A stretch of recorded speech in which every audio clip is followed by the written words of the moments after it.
E aí, então, André Luiz vai trazer para a gente... André Luiz não. Nós vamos mostrar aqui modelos de consciência, de corpos, de campos,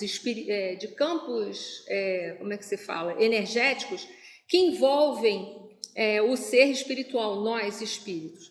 André Luiz, Allan Kardec só trabalhou com a questão do perispírito, mas André Luiz ele vai nos informar uma outra dimensão energética que envolve o espírito, que é o corpo mental. Então, nós somos espíritos imortais, temos uma outra dimensão energética que nos envolve, chamado de corpo mental, que tem as bases, que serve de alicerce para o perispírito,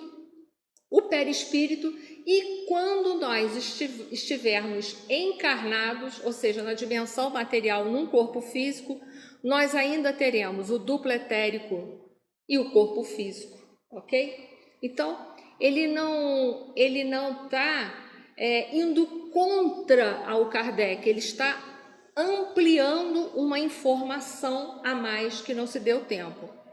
Mas a gente vai ver um outro estudioso, que é o Dr. Jorge Andréa, trouxe ele, mas enfim, né?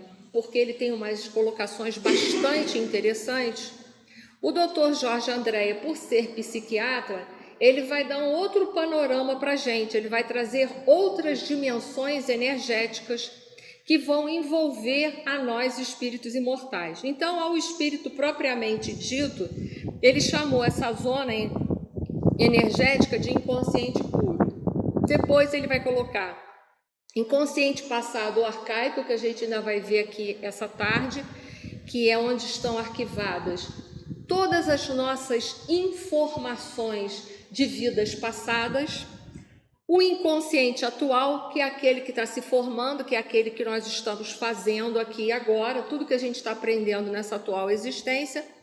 Ele ainda agrega as informações de André Luiz, ele vai falar do corpo mental, perispírito, duplo etérico e o corpo físico, ou seja, duplo etérico e perispírito se tivermos nós encarnados, ok? É só para mostrar. Em outras culturas filosóficos religiosas, como eu botei ali o esoterismo, né, e outras que envolvem, que a gente chama de correntes esotéricas, eles vão dar nomes também, outros nomes, mas isso é conforme os estudiosos, a gente não desfaz, ok? São outros tipos de estudos, mas que também valem a nossa atenção, a nossa pesquisa. Então, só coloquei ali uma forma, por exemplo, o corpo nirvânico, né, que é mais o budismo, né, ou mente superior, se a gente caminhar, se eu não me engano, no sentido da teosofia. E aí a gente vai ver que tem outros nomes, mas que no fundo são dimensões muito próximas àquilo que nós estamos estudando, próximas, tá? Mas é importante a gente entender que nem sempre vai casar exatamente com os conceitos, com as definições que nós damos dentro da doutrina dos espíritos. Eu só chamo atenção para quem for estudar um livro da área da teosofia, que está muito em voga hoje, os estudos da teosofia, dá uma olhada de qual corpo exatamente eles estão falando e qual a forma que eles estão vendo, tá bom? Só para a gente não se perder nesse amaranhado de conhecimentos. É como eu disse para vocês em aulas passadas, se nós formos pegar hoje as correntes mais atualizadas dos cientistas, existem hoje dentro da ciência os cientistas ortodoxos e os cientistas sistêmicos, que são aqueles que mostram uma série de lacunas que não são preenchidas pela nossa ciência ortodoxa oficial, porque a metodologia não preenche não consegue, através da metodologia científica existente, aquela metodologia não é o suficiente para dar respostas a determinadas lacunas científicas. Então, eu citei para vocês os pensadores sistêmicos, mas alertei a vocês que quando eles usam a palavra espiritualidade, não tem a mesma conotação do que nós. Porque a espiritualidade para eles são certas forças que a gente não consegue perceber, são quantificadas, são mensuradas, mas a gente não percebe com os 5 sentidos.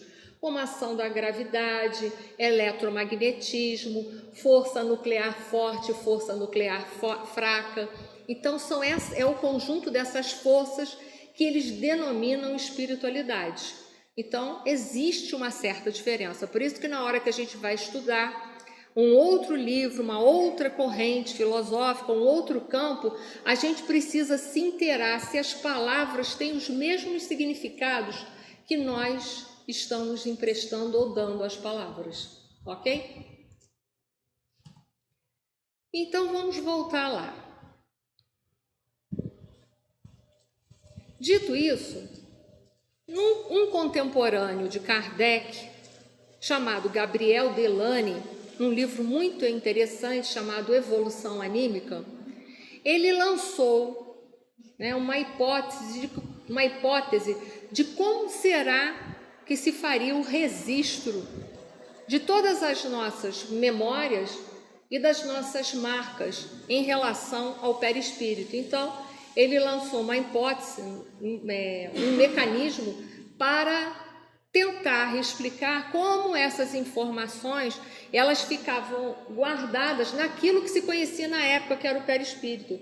Como será que ele consegue registrar as informações, não só as informações que vêm do corpo físico, mas as informações também que vêm da parte do espírito imortal.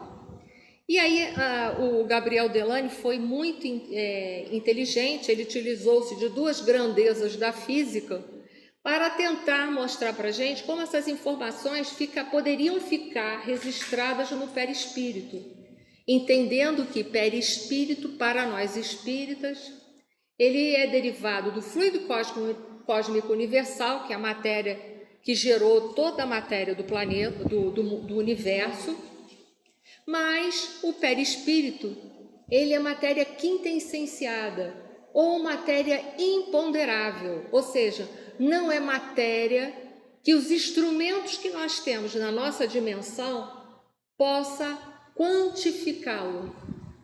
Não é matéria que nós possamos quantificá-lo, ok? Mas, de qualquer forma, o Gabriel Delany, ele lança 2 grandezas da física para tentar explicar para nós a forma pela qual as informações ficam registradas no perispírito.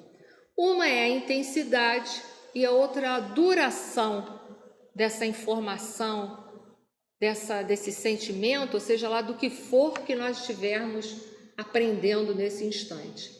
Então ele fala assim, a intensidade é condição do tipo assaz variável, mas faz-se preciso 1 minuto para que se verifique a percepção. Por exemplo, vocês estão aí sentados nessa cadeira, agora nesse instante. Eu peço a vocês, percebam o pé de vocês dentro do calçado. Estão percebendo? Está confortável, se está dolorido, se não está? Não é isso? Estava aí, essa sensação estava aí o tempo todo, não estava? Mas o que vocês fizeram agora? Vocês deram a ela uma atenção, vocês se voltaram mais para ela, para percebê-la, voltaram a atenção para percebê-la, não foi? E aí vocês estão sentindo. Então é preciso uma atenção, é preciso uma intensidade. E é só primeiro para a gente entender que é preciso que a nossa atenção se volte, mas a sensação está constante entre nós.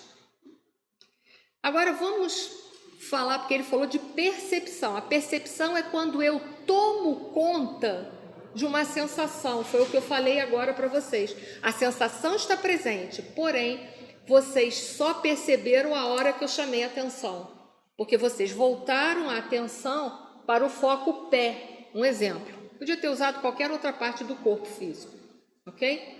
Então, a percepção é quando a gente dá atenção, que a gente toma uma consciência, né? É quando a nossa atenção volta, então a gente toma consciência de que aquilo está acontecendo. Estava ali o tempo todo, mas se a gente não tivesse voltado a nossa atenção, né, ela teria passado desapercebida.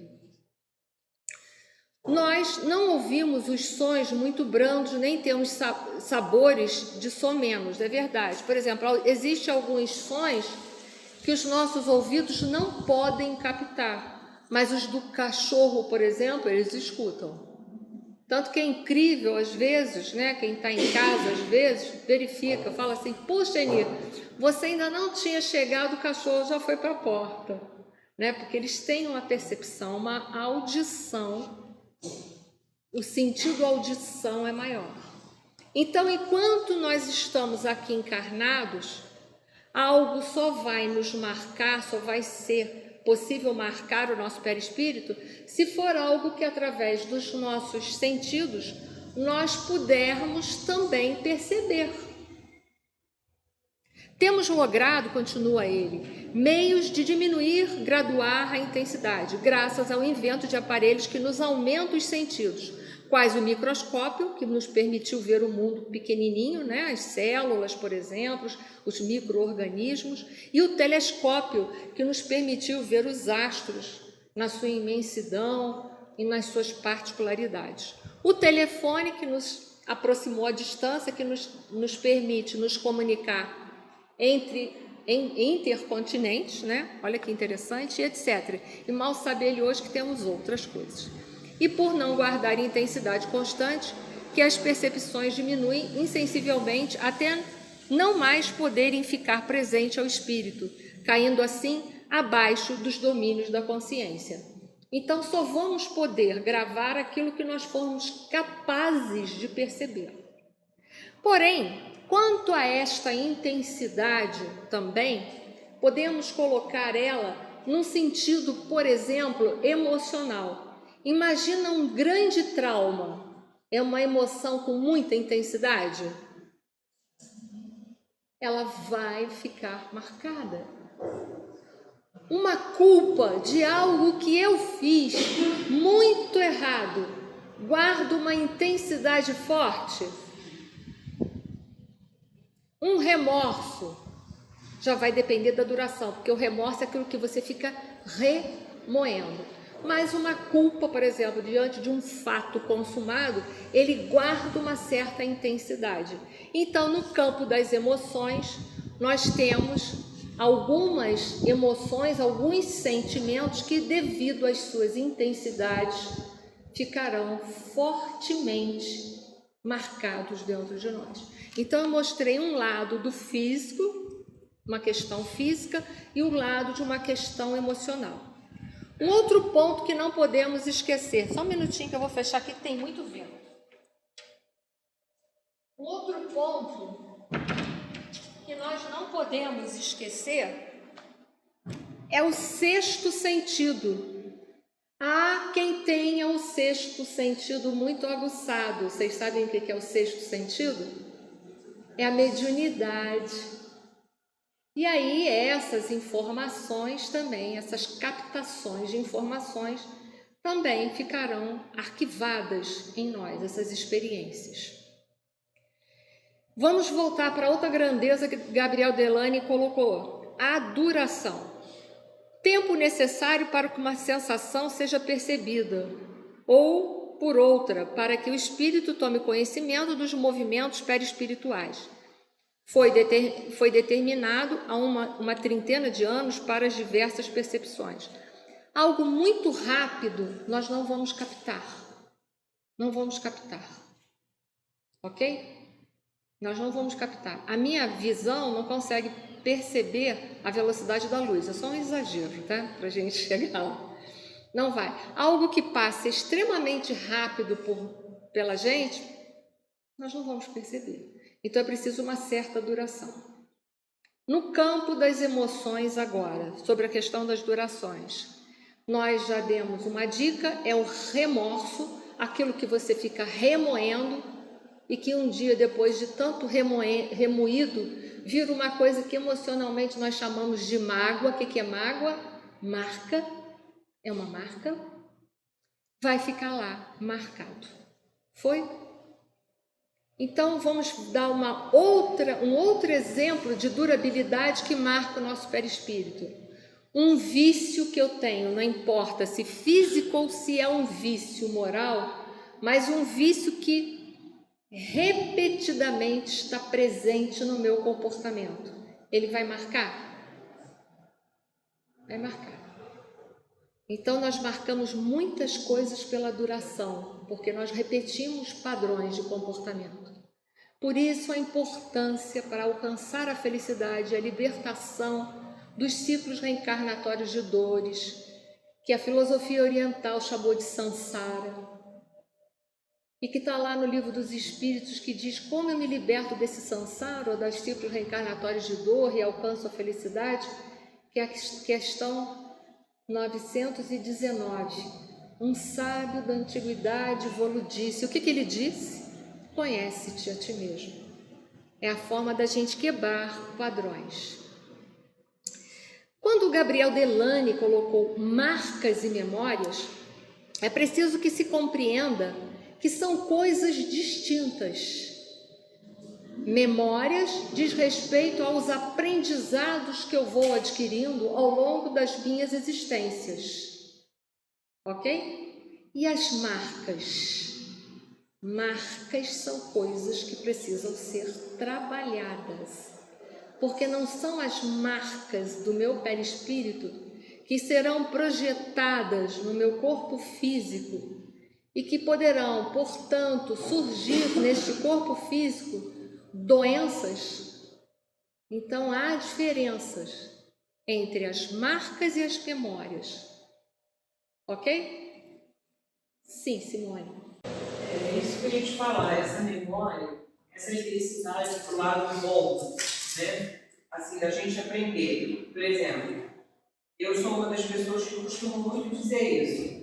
Eu não consigo aprender isso. Eu não consigo aprender isso. Eu não tenho facilidade para isso. Mas para outras coisas eu tenho facilidade. Mas porque eu gosto de música, então eu tenho facilidade para música. Mas eu não tenho facilidade para isso. Eu não tenho facilidade para esperanto. Eu não tenho facilidade para inglês. Eu não tenho facilidade para mexer com tecnologia. Eu falo com meus filhos. Então eu penso assim, mas se eu exercitasse a minha memória, falta de esforço meu de praticar essa intensidade para que essa percepção fique mais na minha memória, porque eu acho que se eu intensificasse isso, essa percepção, eu vou aprender. Só que eu teria que intensificar isso, não até virar um vício, mas eu teria que intensificar isso, como você falou, para virar uma percepção, para mim perceber que aquilo está ali. Porque aí eu vou começar a guardar aquilo na minha memória. E aí eu vou aprender. Porque, na verdade, aí eu vicio o meu cérebro a aprender só aquilo que eu quero e o que eu gosto. Eu gosto de música, então me interessa por música. Aquilo me conforta, então eu gosto do violão, então eu toco violão. Então eu só aprendo aquilo. O nosso saber é um saber limitado em função de nós sermos espíritos imperfeitos. A gente escolhe o que quer aprender. Mas existem certos aprendizados, como você disse ali, da área tecnológica, que hoje fazem parte da nossa vida, do nosso cotidiano. Então, eu, assim, muito fico admirada da gente ser tão refratário, sabe? Porque o que eu estou negligenciando hoje, que muitas vezes existe uma certa resistência, não é tanta dificuldade, é que eu não quero. Eu já sei tanta coisa, para que eu tenho que saber mais isso? Você tem que saber mais isso ou aquilo, porque você é espírito imortal. Porque vamos usar até do outro lado também. E depois nas outras vidas, imagina, muito mais. Então eu estou só postergando certas coisas na minha vida. Mas é claro que a gente é dotado, né, pelas nossas múltiplas vidas, existem certas tendências mais para uma área do que para outra, isso é natural. Por exemplo, quando eu vou olhar as coisas, eu tenho um ângulo de visão da área da saúde. Um professor vai ter um ângulo de visão da área educacional. E aquilo que tu vê da área da saúde, tu guarda rápido, não guarda? Porque é meu, de muitas vidas, do professor também. Exato, gente. E às vezes meus filhos me explicam 3 vezes. Eu palestra, aí o Marcos fala, já te ensinei, né, cara? Pode assim, assim. Aí eu já esqueci tudo de novo. Aí eu falo, não é possível, Senhor. Aí eu vou te dar uma dica de Eu aprendizado. não consigo guardar. Vou te dar uma dica de aprendizado. Isso eu não consigo guardar, porque eu memorizar. Mas não fala isso, que eu não consigo. Olha só. Se eu ficar muito tempo sem fazer, então, eu esqueço de novo. Eu vou te dar uma dica. A gente tem pessoas que o processo de aprendizado dela é mais visual, ela precisa ver. Por exemplo, é por isso que eu trago os slides. Eu poderia estar usando só para mim como um roteiro rápido, eu não tinha que fazer tantos slides. Então, tem gente que é muito visual, então ele precisa ver para aprender. Tem gente que é mais auditivo. Se ele não ouvir, só ver para ele, por exemplo, só ler, não é o suficiente para ele conseguir assimilar todos. Há outros que são muito sinestésicos. O que é isso? Ah, deixa eu ver. Já viu? Tem gente que é assim, deixa eu ver. Eu tenho muito isso, sabe? Até pela própria profissão. Eu preciso ver, sabe? Ver. Isso é da pessoa. Então, dito isso, as marcas e memórias, essa foi a ideia preliminar que trouxe para nós o Gabriel Delany, que era contemporâneo de Allan Kardec, Gabriel Delany. E agora, então, a gente vai entrar nesses modelos de consciência e nós vamos, num segundo momento, através das teorias do professor Jorge Andréa, nós vamos ver alguns registros que ficam arquivados e como é que é essa forma de registro que foi ensinada agora por Dr. Jorge Andréa, ok? Então vamos lá. Primeiramente, nós temos um modelo de consciência de Allan Kardec, super válido. Enquanto encarnado, nós somos ser trino, espírito, perispírito, que é aquilo que a gente viu na aula passada, as definições simplórias, que é aquilo que envolve o espírito, que é de matéria, que eu deixei lacunas científicas para vocês, porque como é que ele pode ser indestrutível se ele é matéria? A matéria é destrutível, né? Eu deixei isso para vocês. E quando estamos então encarnados, temos esse corpo físico que por matéria ser, ele é destrutível? Ou tem alguém Highlander aqui? Eu não sei. Não? Todos somos mortais. Veio André Luiz na sua série Mundo Espiritual. Ele não desmente Kardec, mas ele amplia informações para nós. Nós somos espíritos, continuamos a ser. Mas nós temos um corpo mental. E é neste corpo mental que tem todo o alicerce para a formação do perispírito. Tanto que ele tratou sobre isso quando ele falou dos ovoides no livro Libertação.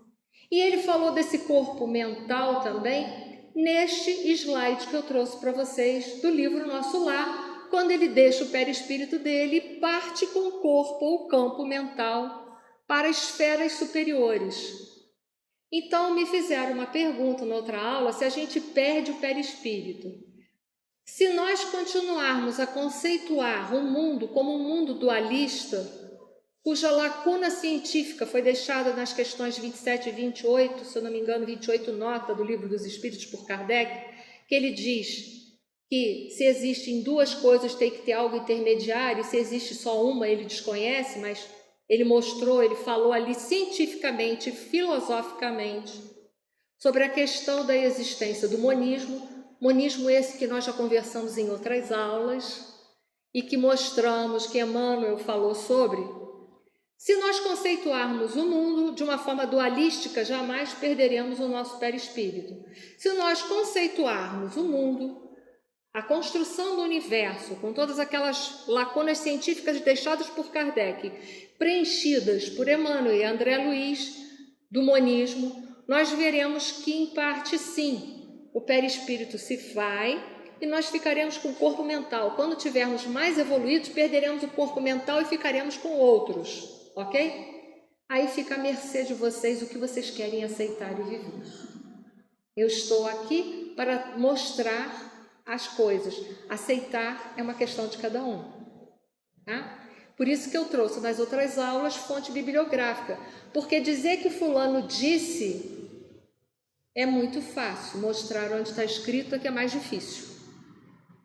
O que também quero dizer para vocês, a gente que tem tanta resistência a aceitar o que está escrito, mas a gente aceita um monte de gente aí que divulga a doutrina que fica assim, me desculpe a sinceridade, mas vocês sabem o que eu falo. Ah, Chico Xavier disse, só que Chico Xavier está morto, eu tenho como chegar para o Chico Xavier e perguntar se ele disse?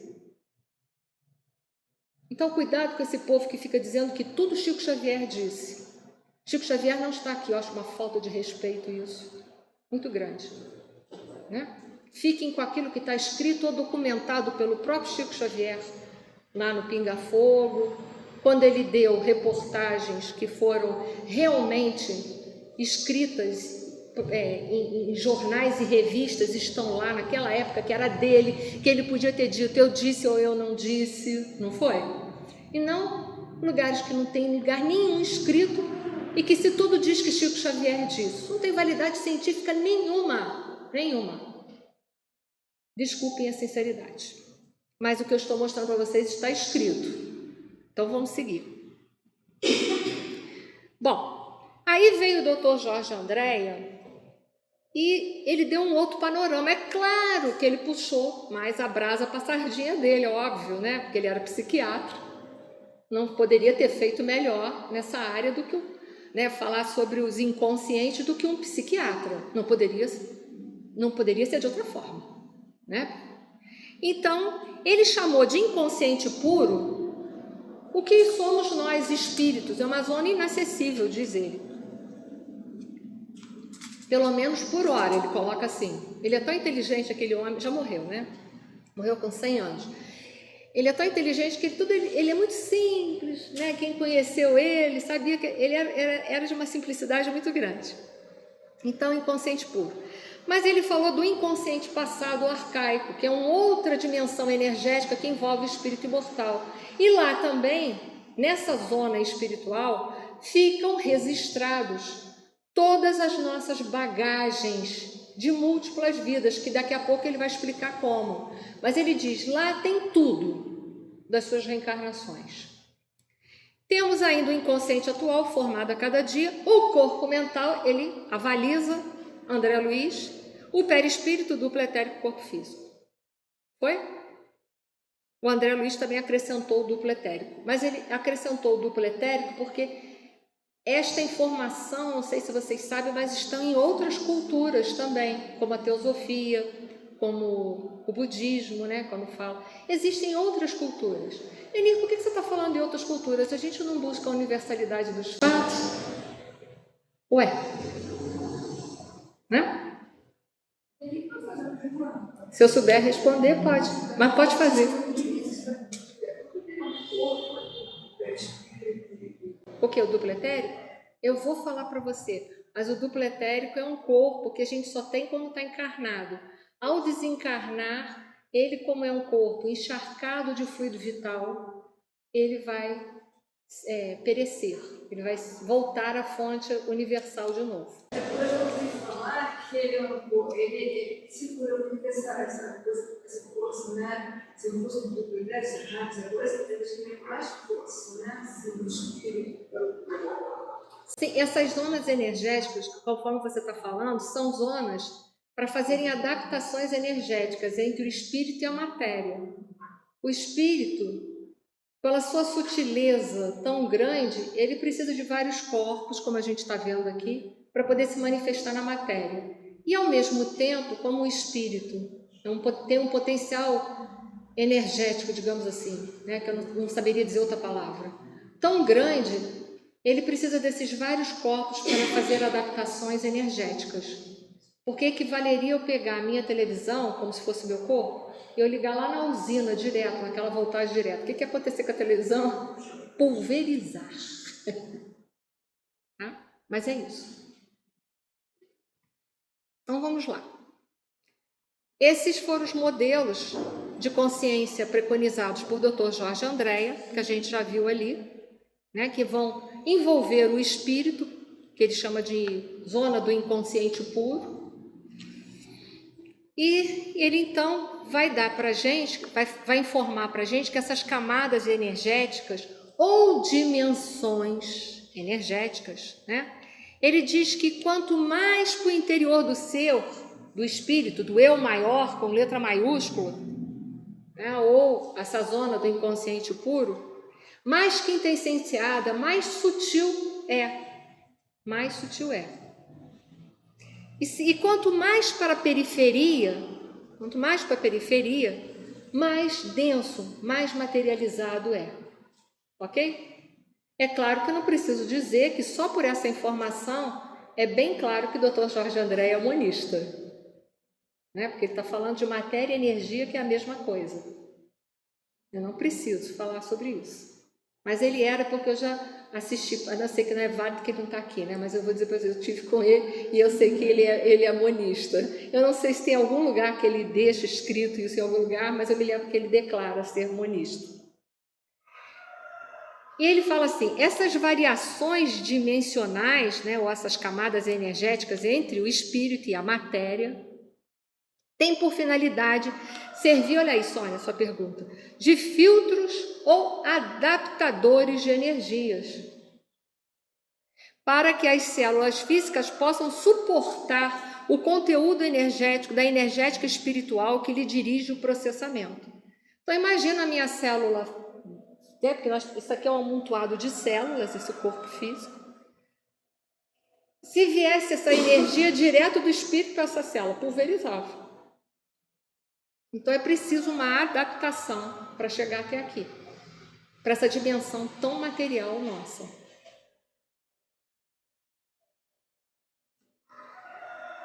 Então ele diz, assim existem ciclos de energia que partem do espírito e outra para a matéria. Kardec também falou sobre isso, né? Só que ele só falou do perispírito, que foi o que deu tempo. Mas é claro que a gente sabe que existe um ciclo, né, de energias que partem do espírito para o corpo físico e do corpo físico para o espírito. Porque nós estamos nessa dimensão, nós estamos aprendendo aqui, nós estamos em processo de aprendizado.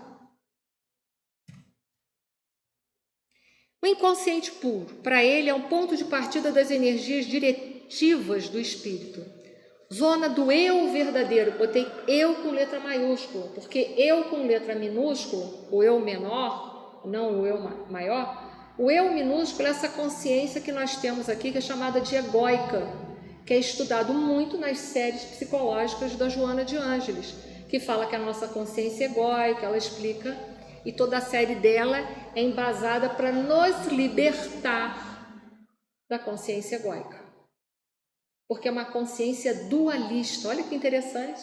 Joana de Ângeles também nunca confessou, mas eu desconfio, eu não posso afirmar isso, mas eu desconfio que ela também deve ser monista, desconfio. Porque ela fala tanto em quebrar o dualismo, para quebrar o dualismo, como é que faz isso? Né? Não tem outro jeito. Mas ela fala que essa consciência que nós estamos agora é uma consciência dual, dualista. E que nós precisamos sair da consciência dualista para sair dessa condição nossa humana, do reino nominal, para a gente subir um ponto acima, que é chamado de quê por ela? Alguém sabe? Reino angelical. Onde os nossos pensamentos não serão mais direcionados só pela análise, mas sim pela síntese. Não seremos mais tão analíticos. Nossa forma de pensar, de estudar, de olhar, não será só analítica. Ela subirá um ponto acima, será em síntese. Foi? É filosófico isso, né, gente? Mas aguentem, porque isso é de suma importância para a gente despertar para outras coisas. Se eu souber, pode.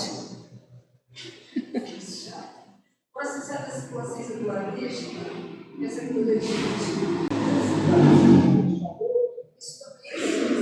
Para sair da consciência dualista, só saindo da culpa. Então você já está...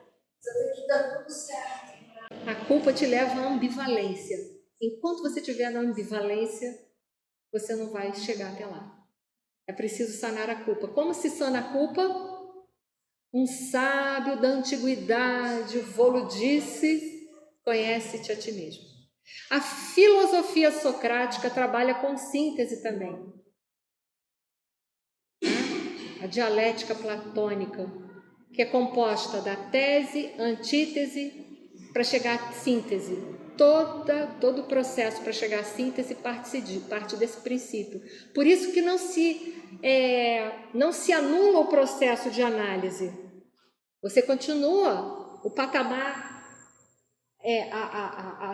que vem atrás serve de base para a construção do que vai vir, do porvir, né? O que é tese? Sei, vou dar um exemplo, né? Que eu sempre dou esse. Antítese, qual é a antítese de sei? Não sei. Qual é a síntese? Só sei que nada sei. Isso é síntese. Isso é, né? Então, se nós seguíssemos também Sócrates, relêssemos, né? Porque Sócrates não deixou nada escrito, né? Mas se a gente olhasse para as obras de Platão, República, etc., a gente ia compreender melhor outras coisas, né? Bom, o eu verdadeiro, né? Paremos aqui. Do ponto de partida das energias diretivas do espírito, zona do eu verdadeiro, inatingível por métodos psicológicos em vigor, todas as energias criativas que partem dessa zona distribuem com ordem e precisão os impulsos nutridores para as dimensões que lhe seguem. Ou seja, qual que lhe segue? O inconsciente passado, o arcaico, depois o atual, corpo mental, perispírito, quem tiver encarnado, duplo etérico e corpo físico. Zona do inconsciente passado ou arcaico. Circunda o inconsciente puro, aqui estão arquivadas todas as nossas experiências, que se expressam em formas de aptidões e tendências que são ampliadas constantemente. As informações aí existentes influenciarão a formação genética e celular do corpo físico. É com esta informação que a gente vai construir um corpo perfeitinho ou um corpo cheio de doencinhas. Que a gente geralmente vem com o corpo cheio de doencinhas. Por quê? Ali estão arquivados os nossos comportamentos de conformidade com as leis de Deus, mas ali estão arquivados também os nossos comportamentos que andam na contramão das leis de Deus. Que triste isso, né? Zona do inconsciente atual ou presente, onde se encontram as neuroses e conflitos que derramam-se no consciente, pois é a zona mais próxima do corpo. Aqui vamos ter uma visão mais pobre que nos outros campos. É aqui que fica arrecadado as experiências que vivemos no meio atual encarnação. Então, a zona do inconsciente passado derrama todas as nossas neuroses e conflitos nesse inconsciente atual. Por quê? Por que derrama? Porque agora, aquilo que for derramado ali é aquilo que nós precisamos dar conta nesta encarnação. Então, eu preciso saber o que eu fui na outra vida? Todo mundo quer saber. Se foi a rainha da Inglaterra, se não foi, né? Mas isso não é importante, é só eu olhar as neuroses que trago, os conflitos, que são as minhas ambivalências, que eu vou saber com perfeição o que eu preciso trabalhar. Para que eu tenho que saber o personagem de outra vida? O personagem é o personagem, mas eu preciso saber, em essência, o que eu preciso mudar, que é a personalidade. Preciso saber os personagens, mas todo mundo quer saber. Mas ninguém quer saber que foi um escravo, não é? Isso ninguém quer saber. Que foi pobre de marré. Ninguém quer saber isso. Mas o que a gente tem que saber mesmo é o que a gente tem aqui agora para dar conta. E aí vem o corpo mental, que segundo Jorge Andréa, ele vai estudar as obras de André Luiz, ele diz que é o envoltório sutil da mente. Nesta região que o perispírito vai encontrar os seus alicerces. Ok? No corpo mental. Porque vai ser derramado, ele está cada vez mais na periferia. Então, ali vai ser derramado aquilo que eu precisarei dar conta nesta atual existência. Porque eu também não vou pegar naquele meu inconsciente passado, que deve ter uma multidão de pecados lá, né? Vamos lá, vamos ver. Eu não vou poder resolver isso tudo numa vida, vou? Não, isso vai ter que passar de acordo, de conformidade com aquilo que eu dou conta para o agora, para eu poder equacionar. Até porque eu sei que a misericórdia de Deus não permite que seja colocado sobre meus ombros peso maior do que eu possa suportar. Perispírito ou psicossoma, a gente já falou muito sobre isso, tá? E é onde se encontram os chakras. Cuidado que se vocês forem olhar naquelas culturas esotéricas, eles vão informar lá que o chakra está no duplo etérico. Não. Tanto que não, que o duplo etérico depois da morte ele se desfaz, né? Ele perece. Ele apenas, ele está no perispírito, ok? Ele se projeta do duplo etérico até o corpo físico, tá bom? E aí que eu já vi muita briga de gente dentro do movimento espírita que estava estudando, não, mas a corrente esotérica diz que está no duplo etérico, não está, que não está. Gente, vamos pela lógica, o duplo etérico se desfaz, depois da morte se desfaz. Então, se a gente sabe que no mundo espiritual continua os chakras, então ele não pode estar ali, né? Senão já era, tinha se perdido tudo, ok? Duplo etérico, nós vamos ter uma aula só sobre isso. É a interface entre o perispírito e o corpo físico. Apresenta maior densidade do lado do corpo físico e menor do lado do perispírito. Por isso que é duplo. Então, do lado do perispírito, ele é mais rarefeito. Do lado do corpo físico, ele é mais material. Dr. Jorge Andréa diz que é uma zona de grandes energias, bem como estaria comprometida com certos fenômenos mediúnicos de caráter físico, as manifestações de materialização. Ok? Nós vamos ter uma aula só sobre o duplo etérico. Corpo físico tem todas essas funções: suporte material do espírito encarnado, meio que ele dispõe para atuar na matéria. Nele somatizam-se os impulsos positivos ou negativos oriundos do inconsciente arcaico, né? Nele também somatizam as impressões oriundas das personalidades, ou seja, do inconsciente, já falei sobre isso. Ali deixa eu ler esse ali que eu pulei. Nele somatizam os impulsos positivos ou negativos oriundos dos demais corpos, em forma de vitalidade ou doenças, desajustes ou desarmonias, né? É basicamente o que está embaixo também. E aí que o Dr. Jorge Andréa vai falar como é que ficam armazenadas as nossas informações. Gabriel Delany tem uma informação de suma importância, mas Gabriel Delany, ele conhecia somente o perispírito, né? Então ficou uma informação assim, né, menos detalhada. Se desfaz do que o Gabriel Delany falou? Não. Se aproveita e se complementa. Dr. Jorge Andréa, ele vai falar sobre os vórtices espirituais ou núcleo em potencialização. Os núcleos em potencialização representariam pontos vorticosos em forma de vórtices, em forma de redemoinho, tá? Ocupando dimensões superiores em relação à matéria, fazendo parte da zona do inconsciente, zona espiritual, em região específica, inconsciente passado.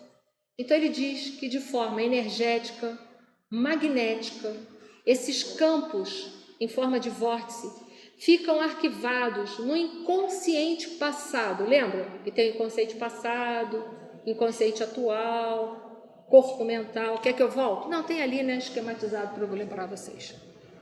E que ficam ali arquivados de uma forma eletromagnética, nesses campos ali. Fica ali arquivado. Magneticamente arquivado ali.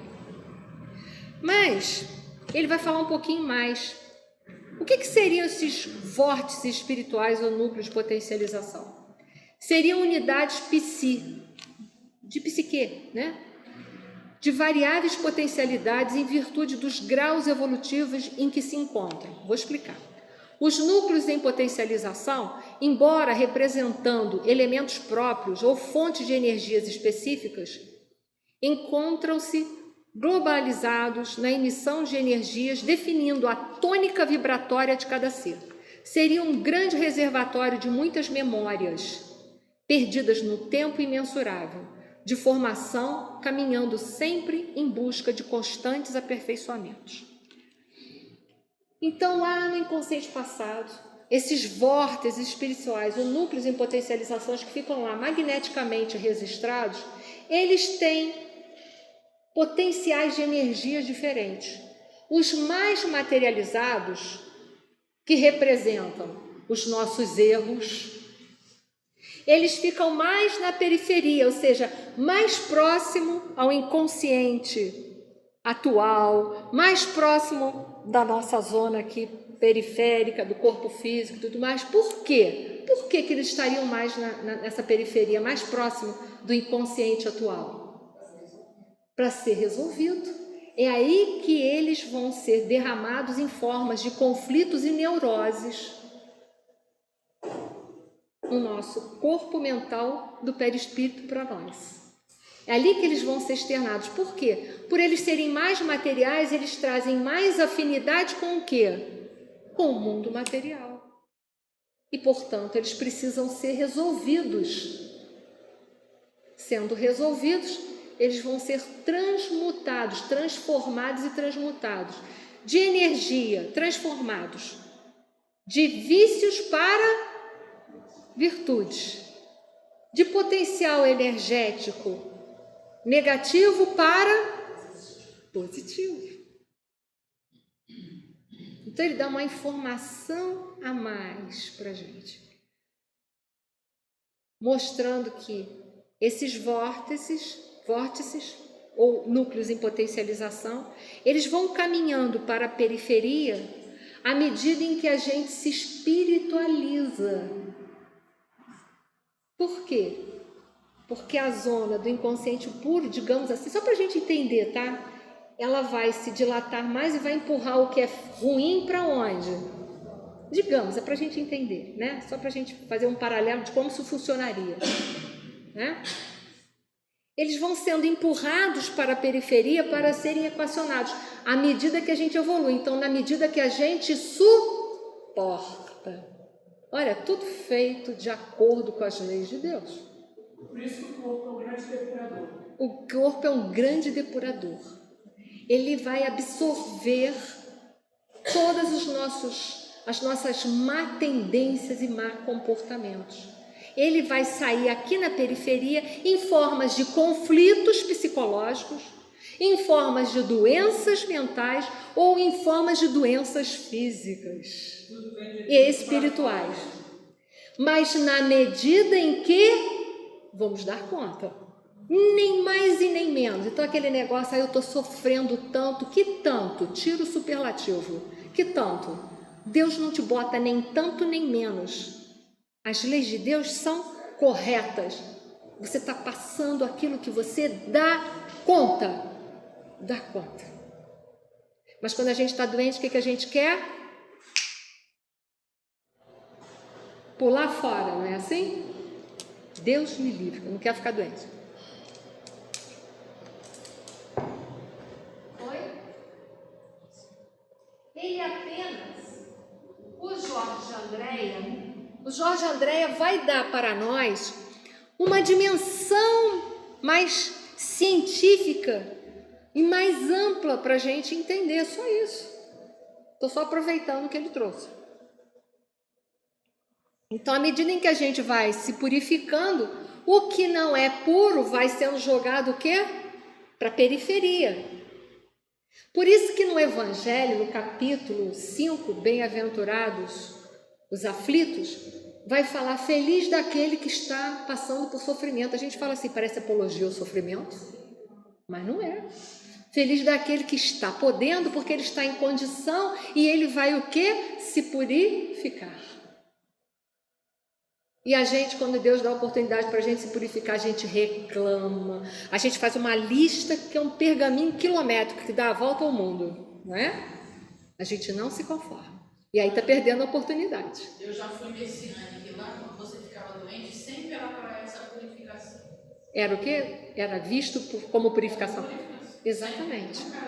É claro que o que acontece?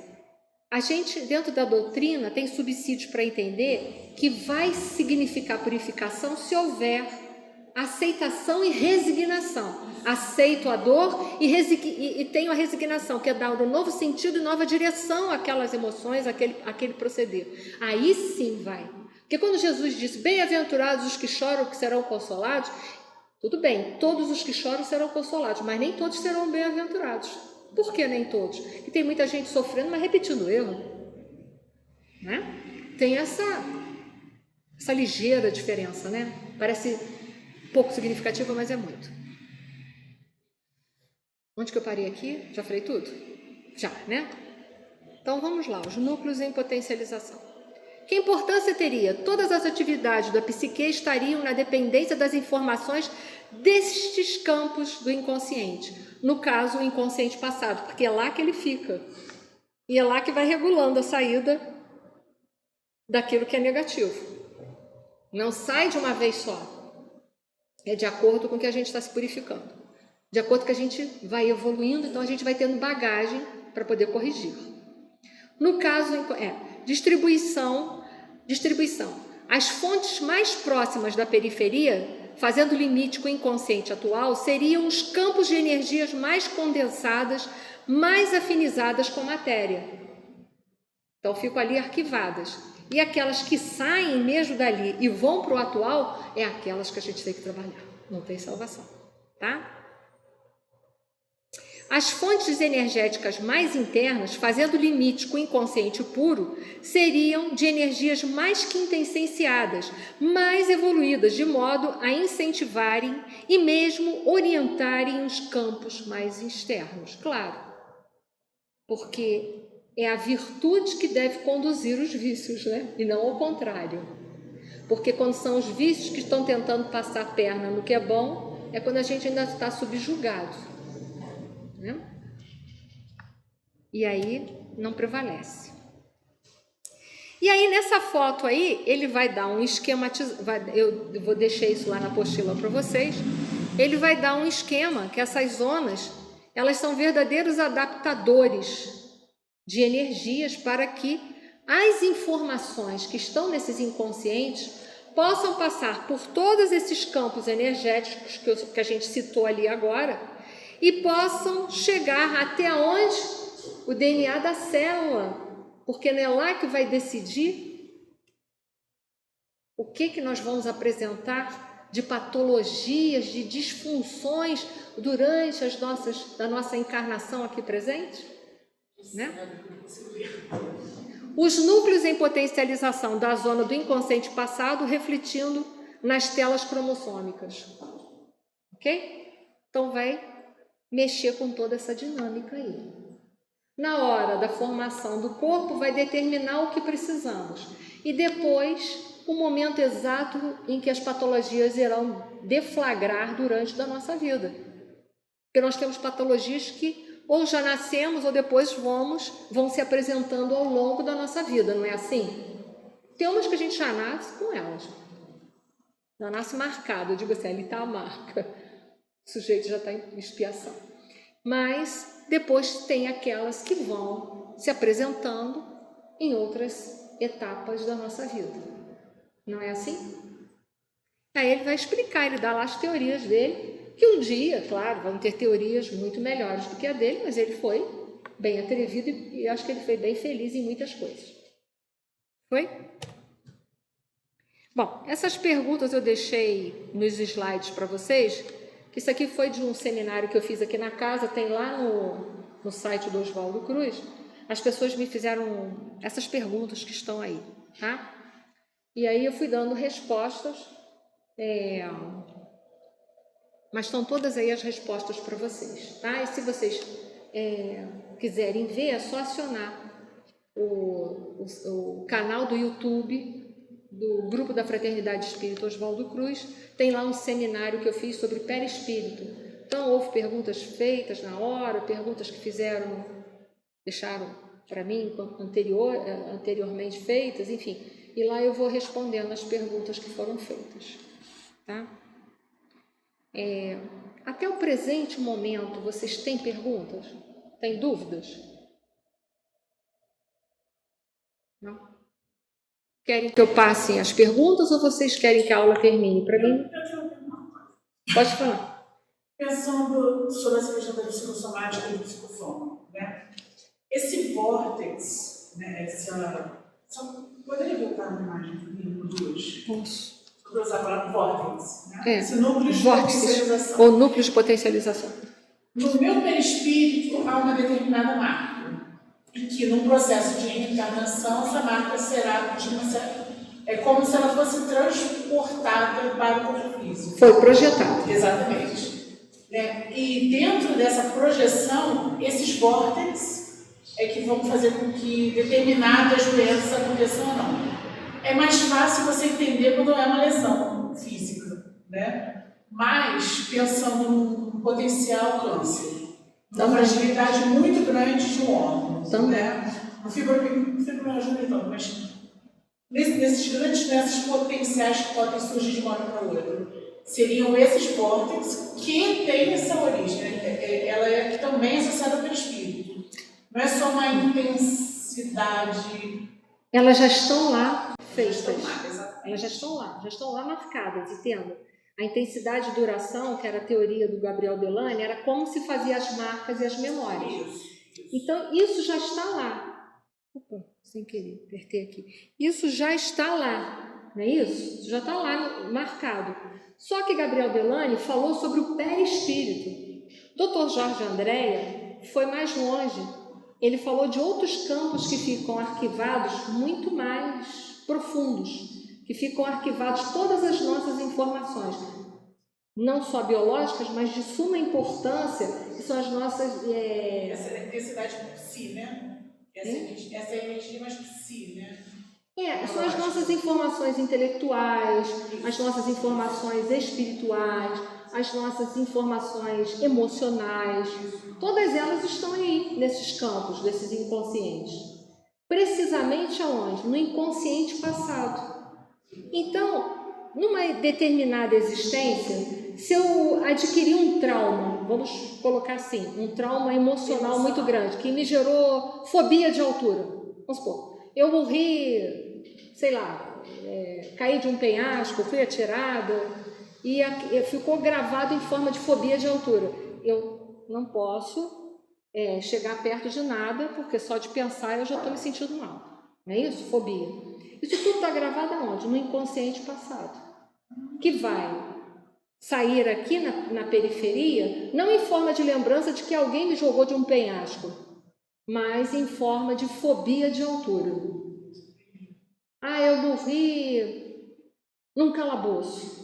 Eu não vou lembrar que eu morri num calabouço, mas talvez eu possa renascer com uma claustrofobia, uma fobia de lugar fechado. Não necessariamente você tem uma marca perispirítica, né? Você tem essa energia intensa. Intensa, que vai ser projetada onde? No perispírito. Sim, né? Vai ser projetada. Isso aí. Tá? Mas vamos falar de um outro lado. Isso foi algo que me fizeram, ficou ali, fica projetado como uma fobia. Eu empurrei alguém de um penhasco. Eu cometi uma infração das leis de Deus. Eu mandei que prendesse pessoas no calabouço e todas morreram por doenças pulmonares, asfixiadas, sofreram de enfermidade pulmonar até morrer.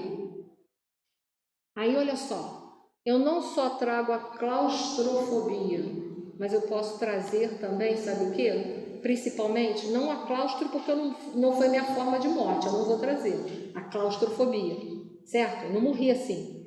Mas eu trouxe a culpa de que muitas pessoas pereceram por aí. Aí eu posso nascer com um problema pulmonar. Uma asma, uma bronquite, uma bronquiectasia, um enfisema, um câncer pulmonar. Entendam? Também se causei uma demência a alguém ou várias pessoas nesse trabalho, colocar refrigeração de ruído, porque o problema que causa acidente cerebral deveria também Alzheimer entrar nessa. Não sei te responder isso. Porque o Alzheimer é uma demência, um esquecimento, né? Algumas correntes falam que alguns possuem Alzheimer por processos obsessivos, outros por falta de enfrentamento da vida. Assim, causa danos físicos.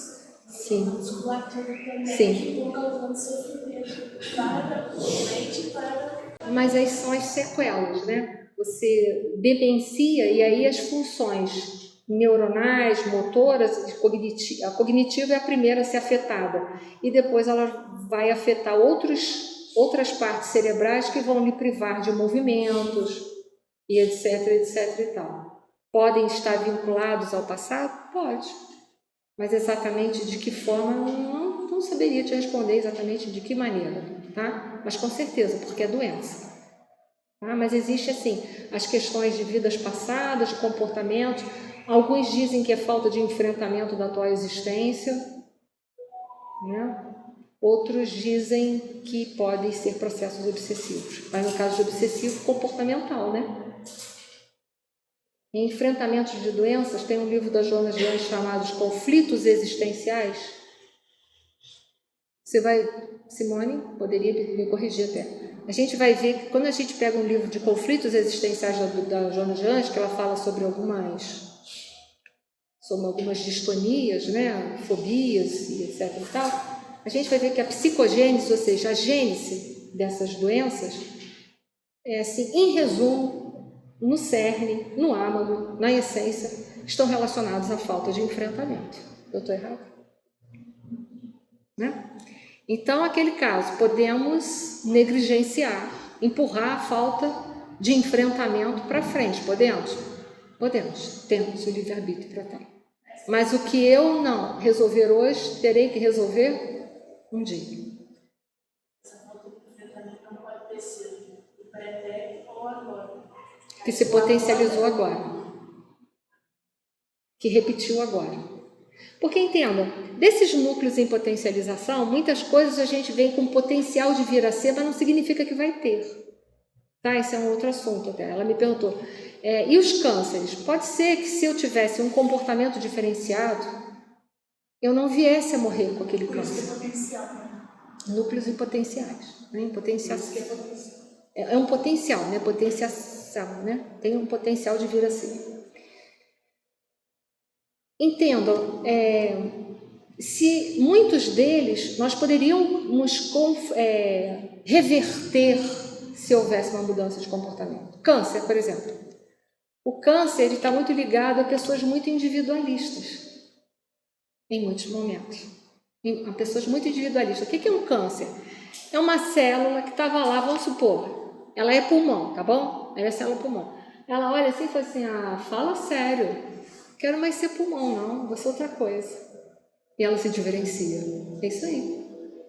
E aí ela começa a fazer todo um esquema, uma geração de células totalmente diferenciadas, promove um shunt nas artérias, nas veias, para poder se alimentar, ter fluxo sanguíneo só para ela, porque ela é uma forma de individualização. Quero viver, eu me basto por mim mesmo, os outros que se danem. Se você estudar o comportamento das doenças, muitas coisas estão na nossa personalidade também, de comportamento. Mas aí, nesse caso, eu entendo que você teria o câncer na causa da vida presente. Porque se é uma pessoa virtuosa e acaba sendo atingida pelo câncer, É vidas passadas. Mas eu digo, às vezes você vem só com potencial, entendeu? Você não veio. Você vem com pode ser que você vai ter ou não, uma propensão. Se você verdadeiramente nessa vida passa a ter uma vida diferenciada, aquilo fica lá, vai embora, acaba. Agora, se você começa a agir como tal, Pesquisei, até indicação de como a pessoa reage com a doença, já vai indicar um pouquinho desse grau de evolução, né? Se aquilo ali é uma repetição ou não. Crianças, por exemplo, que têm câncer, tem comportamento, a gente escutei o doutor Décio Andoli dando esse exemplo de criança, um câncer, e assim, uma resignação absurda. Já falamos de um espiritual, que ela só estava aqui para ter aquele processo ali, como se fosse um grande expurgo, vamos falar assim, né? É um expurgo, ela quer se livrar daquilo. Então, assim, só pode ser, né? Talvez até nesse momento de um acerto final. Acerto final. Por conta da própria consciência dela. Que quer se libertar, é isso aí. Né? Lucidez de resignação, né? Nunca se deve falar sempre, nunca, né? Não. sempre, nunca não existe na doutrina dos espíritos. Cuidado com esse negócio, é sempre assim. A pessoa está com essa doença porque foi sempre isso. Não, pode ser múltiplas causas. Isso é um problema muito sério dentro da doutrina. A doutrina não é linear para a gente trabalhar dessa forma. Não é linear. Quando a gente trabalha de forma linear, a gente erra dentro da doutrina. Tá? Essas perguntas com as respostas estão aqui. Se porventura alguma faltar lá nos slides, vocês vão poder ver pelo canal do YouTube, tá? Mas tem mais alguma pergunta? Ainda posso responder, ainda temos uns minutos.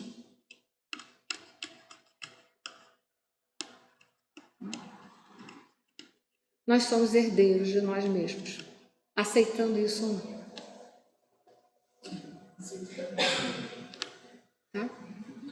Então tá, esse material aqui eu vou enviar para vocês todos, tá? Fica lá naquele link do Google Drive para vocês acessarem com as referidas fontes bibliográficas e vocês poderem ir nas obras originais e lerem, tá?